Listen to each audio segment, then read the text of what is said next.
In August 2021, the world watched one of the most dramatic endings to a war in modern history. After 20 years, the United States and its allies left Afghanistan. The Afghan government collapsed. The president fled the country. Taliban fighters entered Kabul without facing a major battle. And as the final American aircraft disappeared into the night, an entire chapter of global history seemed to close. Then the cameras left, the headlines moved on, and much of the world stopped paying attention. But Afghanistan did not stop changing. Violence declined in many parts of the country. The Taliban transformed from an insurgency into a government. The economy survived, but only barely. Women and girls were progressively pushed out of education, employment, and public life. Russia formally recognized the Taliban government. China expanded its engagement. Relations with Pakistan deteriorated into cross-border violence, and terrorist organizations continued to operate in the shadows. So, almost 5 years after the Taliban returned, what has Afghanistan actually become?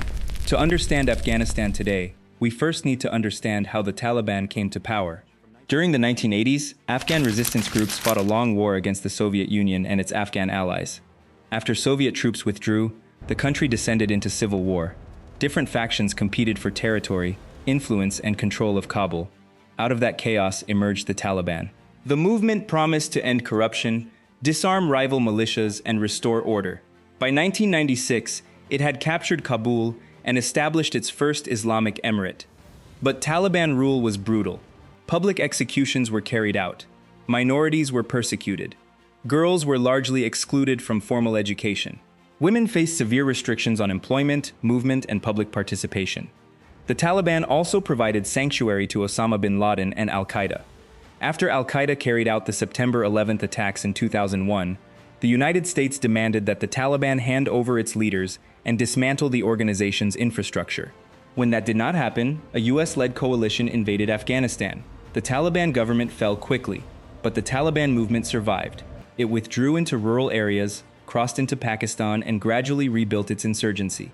For the next 20 years, American and allied forces attempted to defeat the Taliban while helping create a new Afghan state. Billions were spent building security forces, government institutions, schools, and infrastructure. Millions of Afghans gained access to education, media, and political participation. But the new system remained dependent on foreign troops and foreign money. Corruption weakened public confidence, Taliban influence expanded, and when international forces finally withdrew, much of the state collapsed with astonishing speed. In the summer of 2021, Taliban forces launched their final offensive. Provincial capitals began falling one after another. Some Afghan units resisted. Others surrendered, negotiated local agreements, or simply disappeared. On August 15th, Taliban forces entered Kabul. The republic the United States had spent 20 years supporting effectively ceased to exist. For many Afghans, the moment produced fear and uncertainty. People who had worked with foreign organizations searched desperately for a way out. Women wondered whether the freedoms they had gained would survive. The Taliban tried to present a more moderate image. Its representatives promised amnesty. They said women would be allowed to participate in society within their interpretation of Islamic law. They claimed Afghanistan would not again become a base for threats against other countries. But over the following years, the gap between those early promises and the reality of Taliban rule became impossible to ignore. Afghanistan's government is officially based in Kabul, but the country's most powerful leader does not normally govern from the capital. Supreme Leader Haibatullah Akhundzada operates primarily from Kandahar, the Taliban's historic heartland. He holds the final authority over major political, religious, and social decisions. Ministers may manage government departments in Kabul, but their power is ultimately subordinate to Akhundzada and the clerical establishment surrounding him. Inside the Taliban, however, there are important divisions. The Kandahar-based leadership represents the movement's deeply conservative ideological core. Another faction is associated with the Haqqani network, led by members of the Haqqani family. The network developed during decades of war and became one of the most powerful armed factions within the Taliban movement. Its senior figures remain hardline Islamists, but some have supported greater diplomatic contact, economic engagement, and limited compromise with the outside world. That does not make them moderate in the normal sense. The Haqqani network has been linked to deadly attacks and remains under international sanctions. But compared with the Kandahar clerical establishment, some of its members have appeared more willing to engage foreign governments and reconsider policies that deepen Afghanistan's isolation.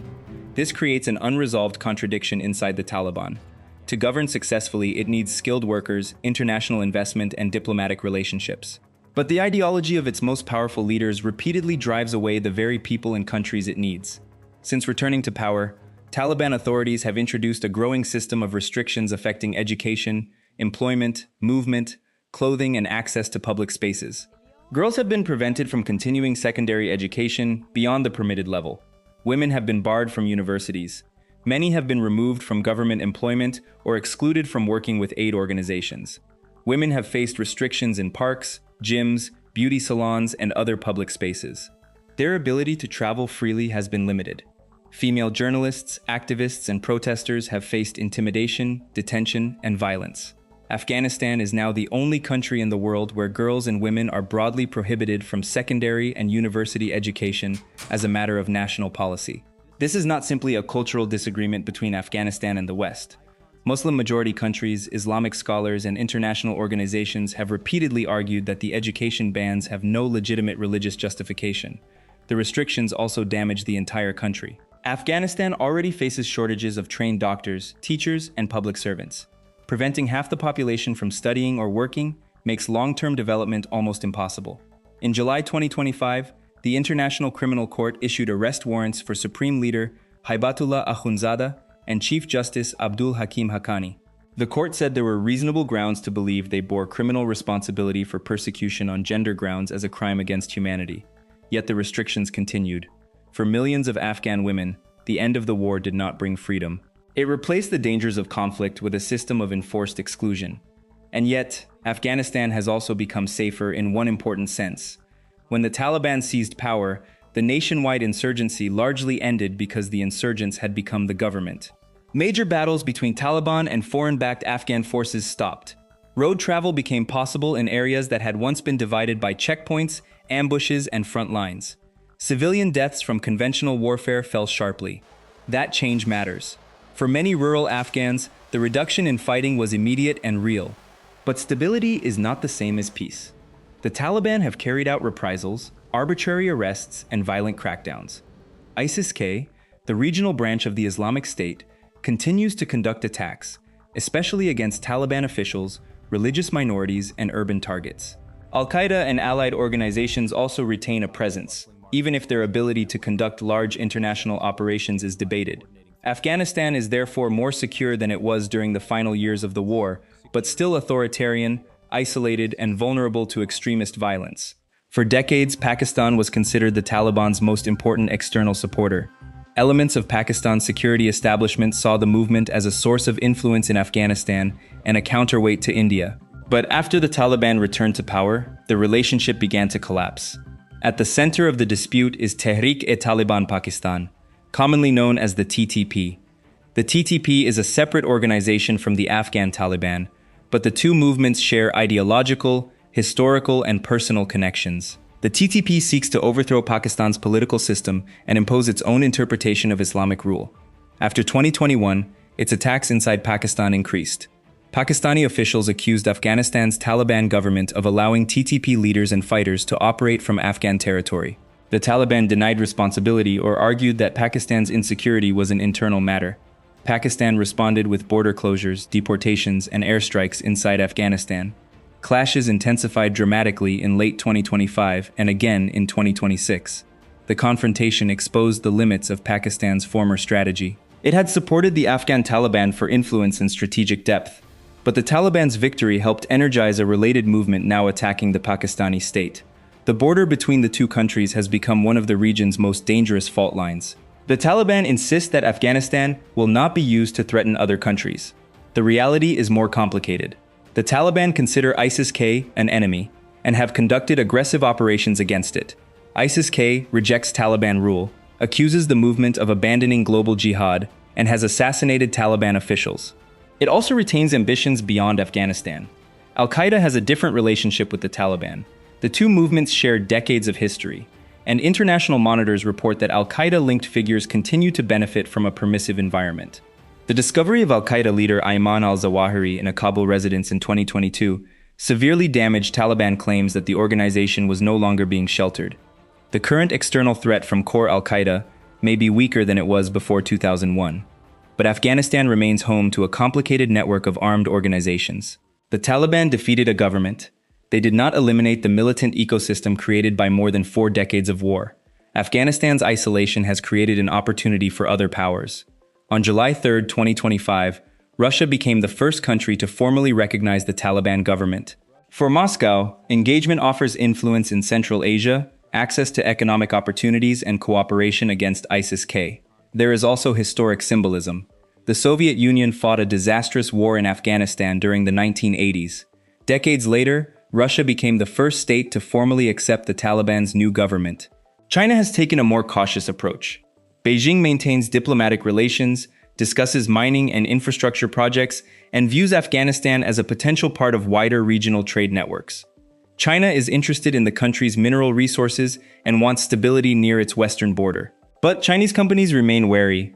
Afghanistan lacks reliable infrastructure, legal protections, and financial access. Security threats have also affected Chinese interests.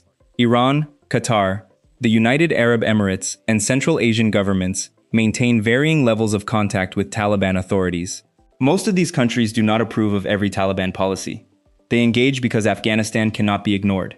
It sits between Central Asia, South Asia, China, and the Middle East. It has significant untapped resources. It can either become a regional connection point or a source of refugees, militancy, and instability. Russia's recognition gave the Taliban an important diplomatic victory, but it did not end their international isolation. Most governments still want progress on women's rights, inclusive governance, and counter-terrorism commitments before offering full recognition. So, is Afghanistan better or worse than it was before the United States withdrew? There is no simple answer. The nationwide war has ended. Many Afghans can travel through areas that were once battlefields. Checkpoints controlled by rival armed groups have disappeared. Some forms of corruption and crime have declined. Opium cultivation has been dramatically reduced.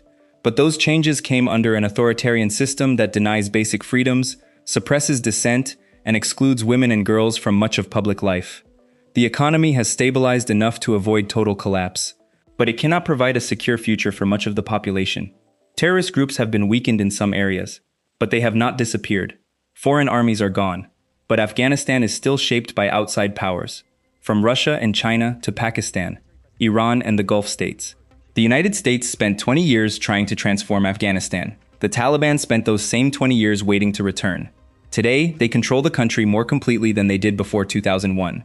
But controlling Afghanistan is not the same as rebuilding it. The Taliban won the war. They have not yet proved that they can build a prosperous, stable, and internationally accepted state. And the greatest price is being paid not by Washington, Moscow, or Beijing, but by ordinary Afghans. Afghanistan may have disappeared from the world's headlines, but it has not disappeared from history. It remains a crossroads of ideology, poverty, terrorism, and great power competition. The American war is over. Afghanistan's struggle for its future is not. This is GeoDML, explaining the hidden forces shaping global power, technology, and conflict.